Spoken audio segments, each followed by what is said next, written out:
بسم الله الرحمن الرحيم. الحمد لله والصلاة والسلام على رسول الله محمد بن عبد الله وعلى آله وأصحابه الأجلاء. أما بعد، بإذن الله سبحانه وتعالى tutaendelea pale ambapo tulitawakafia kwenye majlisi iliyopita, na mlango wetu wa leo ni babu asharikati wal wakala. Mlango unaelezea asharika, yani tamko kama lilivyo, na kwenye upande wa tarjama ni hivyo hivyo, kushirikiana, ushirikianaji. Kadhalika na masala ya kuweka uwakili, ili ambaye yani hukaa niaba yako wewe kwenye jambo fulani, au wewe hukaa niaba yake yeye kwenye jambo fulani. An Abi Hurairah radhiyallahu anhu, kutoka Abu Hurairah Allah amridhie, qala amesema, qala Rasulullah sallallahu alayhi wasallam, amesema mtume sallallahu alayhi wasallam, qala Allah, amesema Allah, hadithu al-Qudsi hii, ana thalithu sharikaini, mimi ni watatu wa washirika wawili, mimi ni watatu wa wale wenye kushirikiana walio wawili. Ma lam yakhun ahaduhuma sahibahu, kwenye riwaya ma lam yakhun ahaduhuma al-akhar, muda wa kuwa hajamfanyia khiana mmoja wao mwenzake. Kiwa mpo wawili alafu hamjafanyana khiana, Allah anakuja kuwa watatu. Lakini maal asaf, wale ambao huchanganya mambo mara nyingi hudhulumiana, kama alivyosema Jalla wa Ala, wa inna kathiran min al-khulata ila yabghi ba'dhum ala ba'd illa alladhina amanu. Wengi ambao huchanganya mambo, yani kushirikiana, hudhulumiana, isipokuwa wale ambao wao wameamini. Tena wa qalilum mahum, ni wachache ambao wapo hivyo, kuwa eti hawadhulumiani kwenye kuchanganya mambo na wakashirikiana vizuri.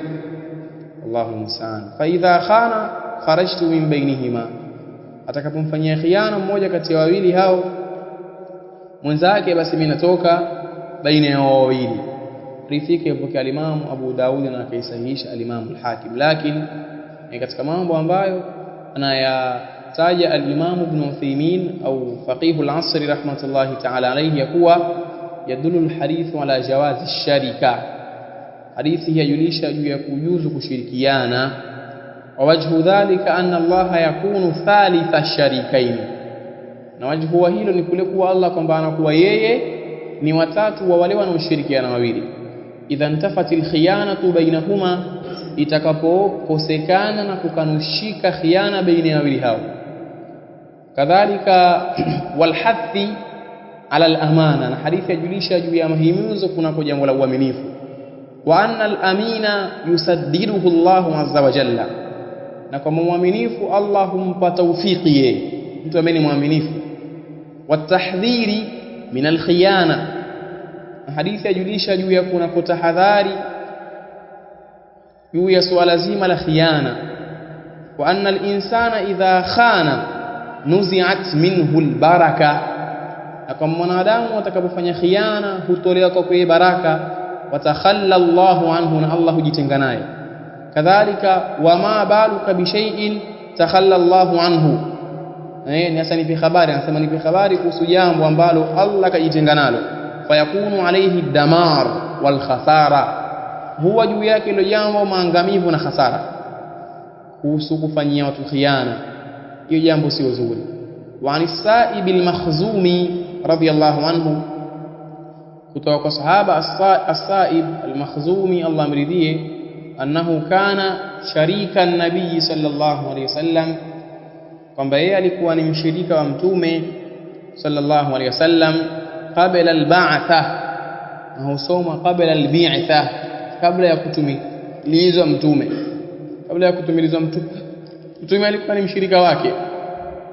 Fajaa yawm al-fathi, akaja ule mwaka ule wa fathu Makkah ule, huyu As-Sa'ib al-Makhzumi akaja kwa mtume. Faqala, mtume akasema, marhaban bi akhi wa shariki, karibu ndugu yangu na mshirika wangu, karibu karibu ndugu yangu, kadhalika na mshirika wangu, kuonesha kuhusu uzuri. Na hapa pia yaonesha kwamba miamala yote ya kijahilia iliyokuwa haikukiriwa na kukubaliwa na Uislamu, hiyo ni ya batil. Ile ambayo itakubaliwa kama hili jambo la ushirika litakuwa la sawa. Mtume alimkaribisha na hali ya kuwa ushirika wake ulikuwa upo baina yake na baina ya huyo mtu toka zama za kijahiliya kabla ya Uislamu. Kwa leo lilipokubaliwa ili jambo, ikawa ni dalili na kuonesha kwamba lafaa kushirikiana, kwa maana katika dini na dunia yafaa kushirikiana, dini na dunia. Nayo ni maelezo ambayo kayataja Sheikh al-Bassam, akasema kwamba kwa sababu Uislamu hubakisha kila zuri na lililo jema.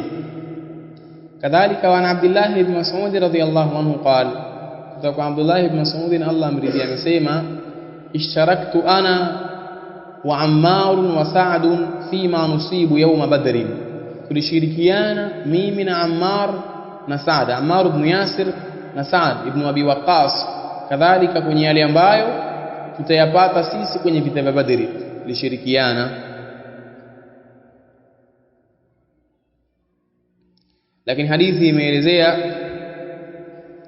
mbele huko kwamba Sa'd yeye alikuja na mateka wawili na Ammar na Abdullah ibn Mas'ud hawakuja na yote. Mbele imeendelea hivi abu hiyo alama, hiyo ni alamatul hadhi alhadith. Rawahu an-Nasa'i. Wa an Jabir ibn Abdullah radhiyallahu anhu qala, kutoka kwa Jabir ibn Abdullah Allah amridhia, amesema aradtu al-khuruj ila Khaybar, nilitaka kutoka kwenda katika Khaybar, vita vya Khaybar. Fa ataitu an-nabiy sallallahu alayhi wasallam, nikamwendea mtume sallallahu alayhi wasallam. Faqala, akasema idha ataita wakili bi Khaybar fakhudh minhu 15 wasqan, utakapomwendea wakili wangu, au hapa pengine ilikuwa wisqan kama ilivyokuwa maelekezo baadhi ya chapa, utakapomwendea wakili wangu huko maeneo ya Khaybar, kuchukua kwake yeye wisqi 15. Tulisema wisqi moja ni pishi ngapi? Pishi 60 sa'an, wisqun wahid. Rawahu Abu Daud wa sahahu na kadhalika. Vile vile tulisema kwamba pishi moja ni ujazo wa vipi? Pishi moja vya vinne, yani vi 4 amdad, ita mafumba manne vile. Hivi haya mafumba manne haya ukipiga mahesabu kwamba pishi 60 ni wisqi hii moja, kwa maana ukipiga mahesabu pishi moja ni vibaba vinne. Ukipiga mahesabu ya hivi, kwa maana uchukue vile vibaba vinne vile mara 60, alafu idadi utakayoipata hiyo ndio uipigie mahesabu mara 15. Ndio ambao aliambiwa Jabir akifika huko Khaybar, akamwambia wakili wa mtume ampe. Jielewa hii ashabu alhisab. Tumesema kwamba vibaba vinne, mafumba haya manne ni pishi hii moja, na pishi zikiwa 60 ni wisqi hii moja. Sasa hivi vibaba vinne hivi vikiwa 60 ni pishi moja. Sasa hii idadi hii iongeze mara 15, ndiyo alichoambiwa akachukue nani? Jabir akifika kwa wakili wake mtume maeneo ya Khaybar huko. Rawahu Abu Daud. Wa an Urwa al-Bariqi radiyallahu anhu, kutoka kwa Urwa al-Bariqi Allah amridhie, anna Rasulullah sallallahu alayhi wasallam, kwamba hakika ya mtume sallallahu alayhi wasallam ba'atha ma'ahu bidinarin yashtari lahu udhiyya, alimtumiliza na dinara ili akamchukulia yeye nini? Udhiyya. Na tuliona maelezo kuhusu ile kwenye hadithi zilizotangulia nyuma huko, kwa maana kwamba huyu Urwa al-Bariqi alikuwa ni wakili wa nani? Mtume. Alikani yabake hata kwenye ndoa. kwenye ndoa mtu pia anaweza akaozeshwa yeye niabatan an fulani na ndoa ikajuzu, mume ikawa hayupo. Mfano, yani anaweza ikawa mke yupo ila mume hayupo, mke yupo ila mume hayupo, alafu ikawa kuna ndugu yake mume ikawa kaja kuoa niaba ya huyo mume kwenye kuozeshwa, yani hii inaitwa ndoa ya uwakili. Ataambiwa zawajtuka fulana binta fulani, ukiishia hapa hapa mke wake yeye, lakini kuna neno huongezwa kwamba niabatan an fulani, hapa tayari mke si wake. Nimekuozesha fulani binti fulani hali ya kuwa ni niaba ya fulani, kwa maana yeye ndiyo ni mkewe, si wako wewe. Ila ukiishilia kusema kwamba nimekuozesha fulani binti fulani na yakakubali, naam, tayari hiyo qudhiya al-amru, ndio pale muache simwachi, wamenyana sasa. Falhasili hali inakuwa hivyo kwamba kwenye kuwekea uwakala ni jambo ambalo limethibiti, jambo la uwakili. Kadhalika anasema rawahu al-Bukhari fi athna'i hadith wa qad taqaddama, amepokea Imam al-Bukhari hadithi katikati ya kipande cha hadithi na imeshatangulia hii hadithi. Wa an Abi Hurairah radhiyallahu anhu, kutoka Abu Hurairah Allah mridhi, qala ba'atha Rasulullah sallallahu alayhi wasallam Umara, alimtumiliza mtume sallallahu alayhi wasallam Umar ala sadaqa, kwenda kwenye mali ya nini, ya zaka, mtumiliza. La hadith muttafaqun alayhi. Na maelezo hii hadithi hadithi nyingi hapa zimeshatangulia nyuma. Wa an Jabir radhiyallahu anhu anna nabiy sallallahu alayhi wasallam, maana hawa waliotumiliza huyu alikuwa ni wakili wa nani? Mtume. Kwa maana kumwagiza mtu kitu niaba yako yafaa vilivyokuwa yajuzu fihi madha niyaba, sio kwamba leo lala na mke wangu, hakuna niaba, hakuna niaba. Kama ambavyo kuna baadhi ya watu kufanya hivyo, kama mtu pengine anamuhusia mkewe, huyu mkaa mimi, huyu ninachokipata mimi pia kipate. Mbavu nini? Ni kama wewe alitoa mahari kama ulivyotoa wewe, na mambo mengine mbali ambayo yanaonyesha kwamba ni watu, baadhi ya watu wamekosa ghaira, wivu. Yani sio ule wivu kwa unayempenda kwamba ni ujinga, lipia nsomo nalo tutakuja kuliona kwenye kitabu kinachofuata, kitabu nikah. Kuna baadhi ya watu wanaona kwamba kukosa wivu yani ndio usawa. Huyu mwanaume ni mtu pisi, hana taabu, yani naona kawaida. Sio sawa hiyo, sio sawa kwamba pengine mtu akuta kabisa eti rafiki tu, yani kwa sababu mkewe na mwanaume fulani ambaye ameonana walisoma shule pamoja wakumbatiana na mashallah mnapendana, mnapenda mzuri, mpumbavu nini mwingine, yani kabisa, yani kuta yani hii jamii sijui ipoje. Allahu musta'an. Sasa hapa tumesema kuhusu uwakala, lakini kwenye yale ambayo yajuzu ndani yake kuweka masala ya uwakala, niaba yako wewe mtu, hebu kanichukulie kitu fulani, kaniuzie fulani, kama mtume alivyomweka Abubakari imamu aliyekuwa ni mgonjwa, alikuwa ule ni uniaba, huyu kaka niaba ya huyu, uwakili huu.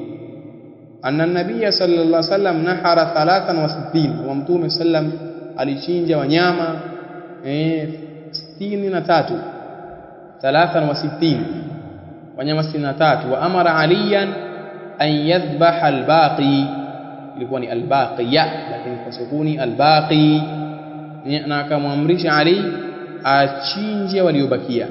Na katika leo yasema Sheikh Al-Bassam, يدل الحديث على صحة التوكيل في ذبح أو نحر الهدايا والأضاحي وتفريق لحومها وجلودها وجلالها على المساكين. وفيه أيضا دليل على أن الوكالة أو الوكالة قد تكون في العبادات إذا كانت مما تدخله النيابة، فإن نحر الهدي وتفريق لحمها عبادة وشعيرة. محل شاهد kwamba yajuzu niaba na kuweka wakili kwenye masala ya kuchinja. Alhadith rawahu Muslim. Hadithi hii imetangulia kwenye kitabu al-Hajj, imetangulia. وعن أبي هريرة رضي الله عنه kutoka Abu Huraira Allah amridhie قال في قصة العسيف kwenye ile tukio na kisa cha al-Asif ambacho ni kisa mashhura maarufa, lakini kwenye upande wa mahallu shahidi aliposema mtume qala an-nabii sallam ughdu ya Unais. Mwanamke alikuja kwa mtume akakiri kwamba yeye kazini, yani ilitokea tukio kwamba kuna mwanamke fulani hivi kuna munasaba wa yeye na kuelekezea jambo la uzinifu. Sasa mtume alimwambia Unais ughdu ya Unais, Unais rauka. Tulisema al-ghudwa ina maana ni kule kutoka alfajiri mapema, ndio ile maana bil ghudwi wal aswal, kwa maana asubuhi na jioni. Ala mraati hadha, nenda kwa mwanamke wake huyu. Kuna mwanaume alikuja kutoa hii hali, mke kama kadha kazini hivi. Sasa akamwambia hebu nenda alfajiri kesho mapema kwa mke wake huyu. Fa in atarafat farjumha, akikiri kwamba kazini mpige mawe. Akikiri fa in atarafat, endapo atakiri yeye farjumha, basi mpige mawe. Hadithi imeendelea, kwa maana mtume hapa yeye alimweka niaba mtu akafanya jambo ambalo ilampasa yeye kama waliul amri.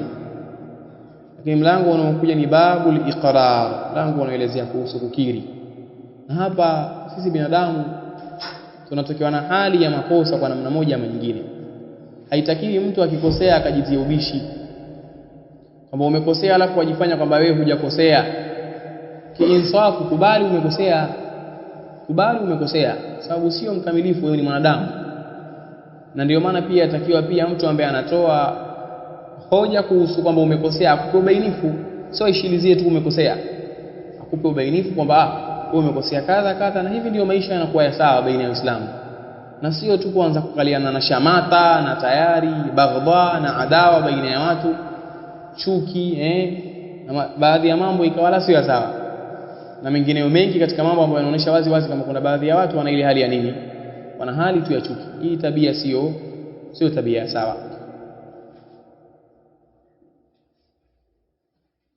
Kadhalika vile vile hadithi ambayo ipo katika mlango ni moja tu.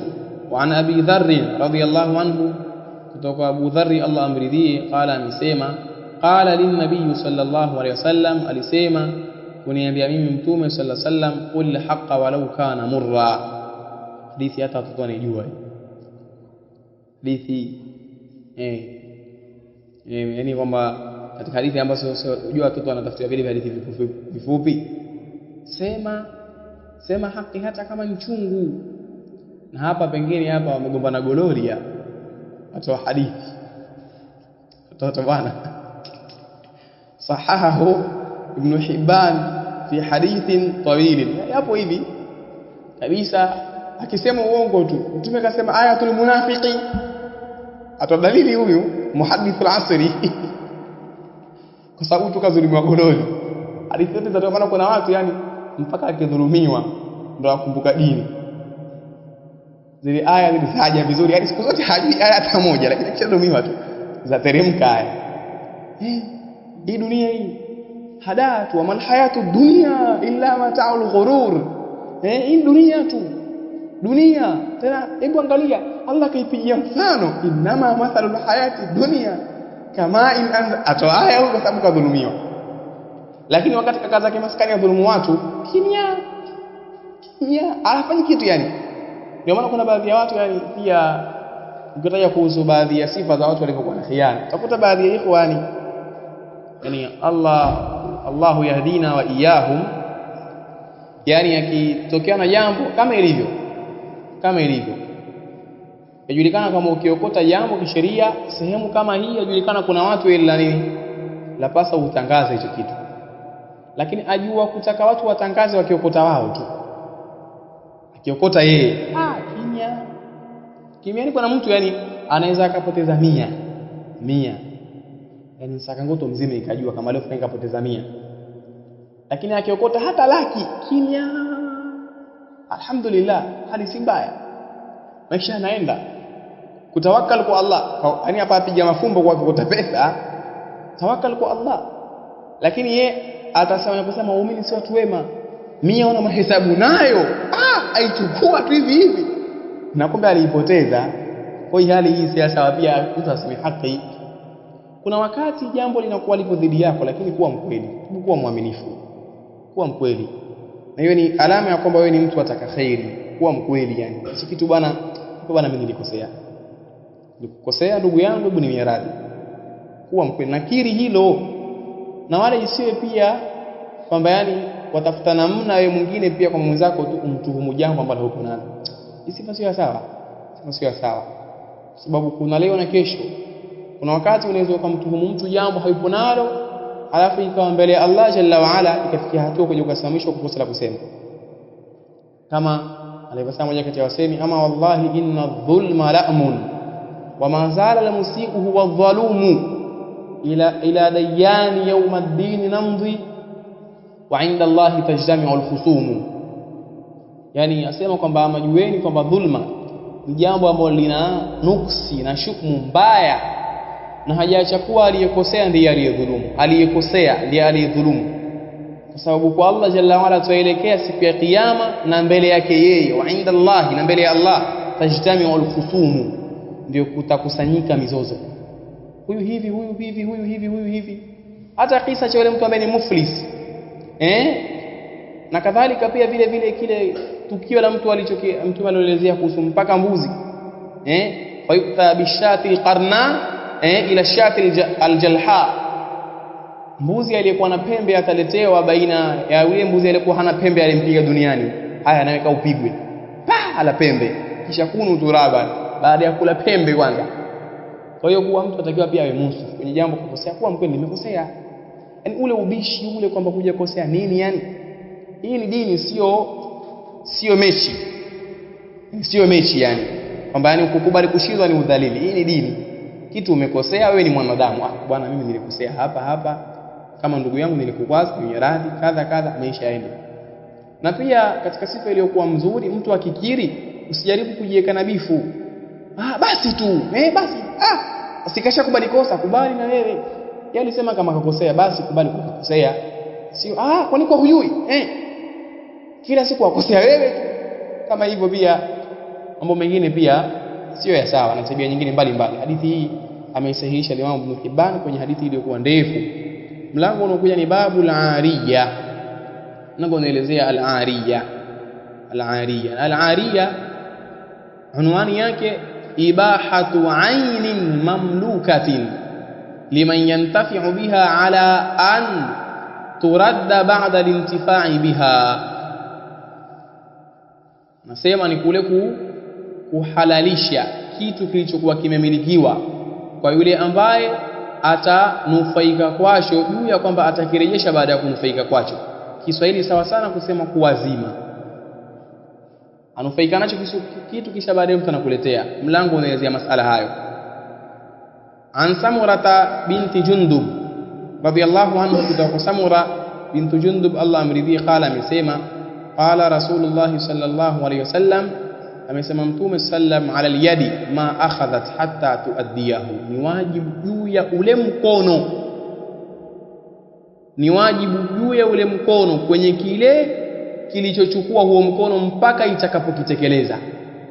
Ule mkono ulichokichukua ni wajibu wake hicho kitu mpaka mkono ukirejeshe. Kwa maana kwamba kama anavyosema ulama, dhukira aljuz'u wa urida alkullu, umetajwa mkono kisha umekusudiwa wewe mwenyewe mwenye huo mkono. Sasa usije ukasema kwamba si nyuu tu basi utakatwa basi utoe motoni, haya mimi nitatueleza bila mkono.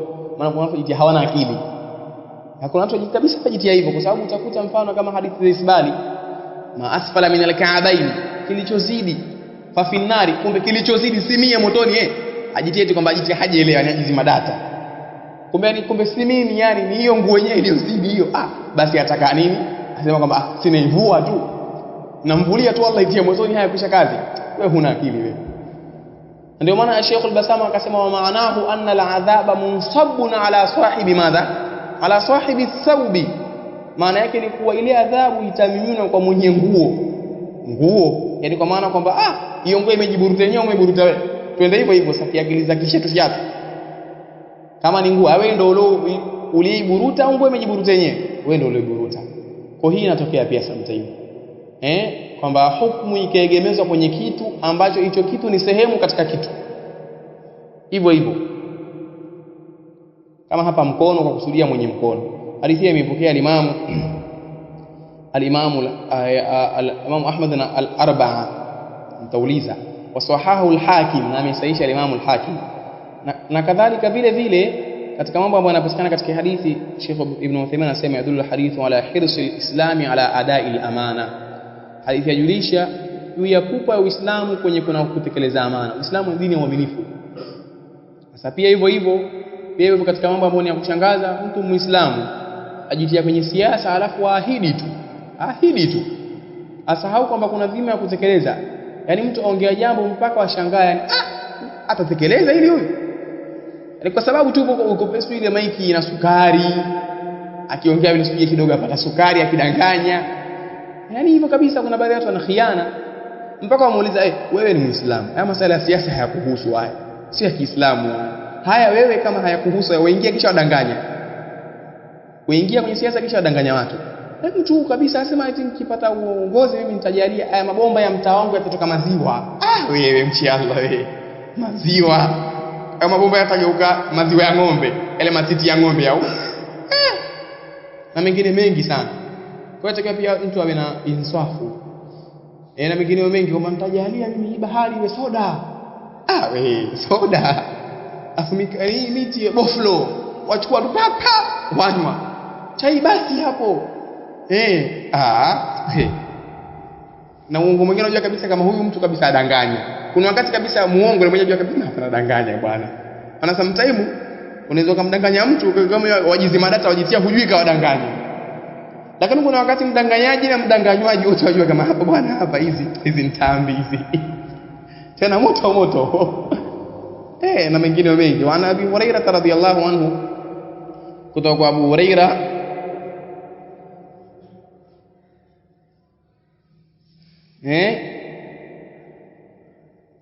na maelezo ya Ibn Uthaymeen kuhusu hadithi iliyopita, kisha akasema mbele hivi faman akhadha shay'an, hadithi iliyotangulia kabla ya kuanza hadithi nyingine, yoyote atakayechukua chochote fa alayhi radduhu, ni wajibu wake kukirejesha kwa mwenyewe. Kwa mtu asiwe na hali ya khiana, akopa lakini ajua kama mimi hapa silipi. Tayari mtu akopa alafu badilisha mtaa, yani imekuwa ile mitaa yote afikiria hapa mtaa gani hapa. Mfano ni mke na mume mpaka waambiane duka gani mjenda kukopa hiyo, watafuta. Sasa imekuwa watafutana sasa, pale nishakopa mimi, pale wasema nishakopa mimi, pale sipiti kabisa. Yani hii tabia hii si sawa hii. Faman akhadha shay'an fa alayhi radduhu. Wa Abi Hurairah radhiyallahu anhu, kutoka kwa Abu Hurairah Allah amridhie, hadithi ambazo pia watoto wasijua ni nayo. Qala, amesema qala Rasulullah sallallahu alaihi wasallam, amesema Mtume sallallahu alaihi wasallam, adil amana, tekeleza amana, ila man tamanaka, kwa yule ambaye yeye amekuamini, amekupa bwana mimi nakuamini kitu yangu kadha, kwa mwaminifu. Na hapa kuingia vitu vyote, hata ndoa pia umeaminiwa, umepewa mtoto wa watu, basi kwa mwaminifu. Asa isiyo ukipewa mtoto ishokuwa ule mkeo kama ni punching bag tayari, kila siku kama hajavimba ukavimba huko, yani imekuwa kama ungo leto hamira, siku umuka huku siku umuka huku. Sio tabia sawa. Kuwa mwaminifu. Wala takhun man khana, kana wala usimfanyie khiana aliyekufanyia khiana, usimfanyie khiana aliyekufanyia khiana. Ingawa hadithi hii ameidhofisha al-Imam al-Albani, rawahu Abu Daud, ingawa mafhumu sahihi, kwa sababu hii wala takhun man khana hii yaingia kwenye ile idfa billati hi ahsan, baya ondosha kwa lililokuwa jema.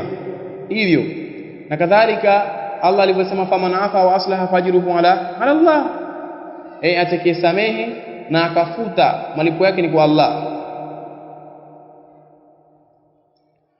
Kadhalika na amesahihisha Imam al-Hakim na akaifanyia istinkar Imam Abu Hatim ar-Razi, Imam Abu Hatim ar-Razi. Na kuna Imam Abu Zur'a ar-Razi. Wana kitabu gani maarufu cha aqida? Aqida ar-Raziyain. Naam, kuna Abu Zur'a ar-Razi na Abu Hatim ar-Razi. Wa akhrajahu jama'atu min al-huffaz wa huwa shamil lil-'ariyah. Sema na wamehitaji hadithi kundi kubwa katika hufadhi na imekusanya hadithi hii kuhusu hicho kiazimwa, masala ya kitu ambacho kimeazimwa na mengineyo. Wan Ya'la ibn Umayya, kutoka kwa Ya'la ibn Umayya.